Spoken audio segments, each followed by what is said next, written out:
Isang buntis na babae ang biglang nagising sa loob ng isang lumulutang na container sa gitna ng dagat. Walang pagkain, walang tubig, at walang paraan para humingi ng tulong. Ang mas nakakatakot, malapit na siyang manganak. Habang lumilipas ang mga araw, unti-unting napupuno ng tubig ang container at halos wala na siyang lakas. Isang araw, napansin niyang may maliliit na isda na lumalangoy sa paligid ng container.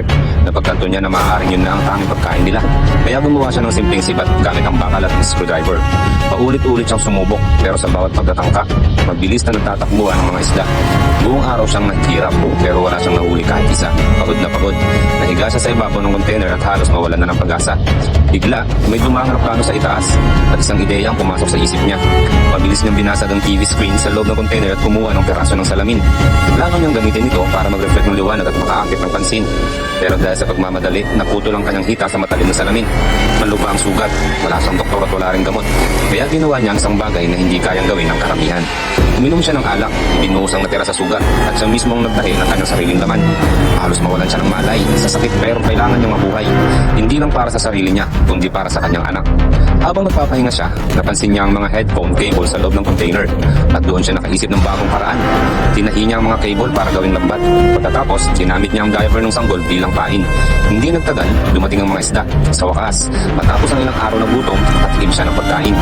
Akala niya iyon na ang pinakamahirap na bahagi, pero nagkamali siya. Dahil habang lumilipas ang mga araw, patuloy na tumataas ang tubig sa loob ng container hanggang sa dumating ang ika-26 na araw. Halos lubog na ang buong container kaya wala na siyang pagpipilian. Gumawa siya ng maliit na bansang gamit ang mga kahoy at preservation box. Inilagay niya ang kanyang sanggol sa ibabaw nito at naghintay sa gitna ng dagat. Bigla, bumukas ang butas ng container dahil sa malakas na alon at mabilis na pumasok ang tubig. Sa kaguluhan, tinangay ng alon ng maliit na bangka ng sanggol. Desperado siyang tumalon sa dagat para hanapin ang kanyang anak. Pero sa dilim ng gabi, wala siyang makita. Sumisigaw siya ng sumisigaw hanggang sa may isang napakalaking nilalang na lumitaw sa tubig. Isang balyena. Sa kabutihang palad, hindi ito umatake.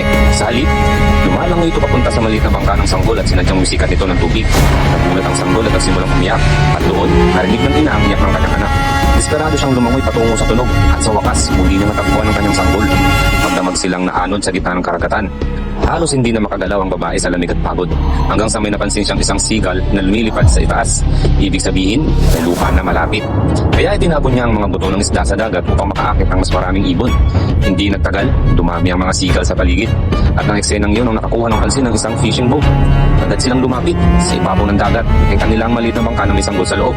Ngunit ang hilahin nila ang lubid, nakatali dito, unti-unting lumitaw ang babae mula sa tubig. Halos wala na siyang buhay. Kulubot na ang kanyang balat at kulay-ugi na ang kanyang labi. Akala ng lahat, huli na ang lahat. Pero biglang umiyak ang sanggol at tila narinig ng kanyang ina. Makalipas ang ilang segundo, bigla siyang huminga.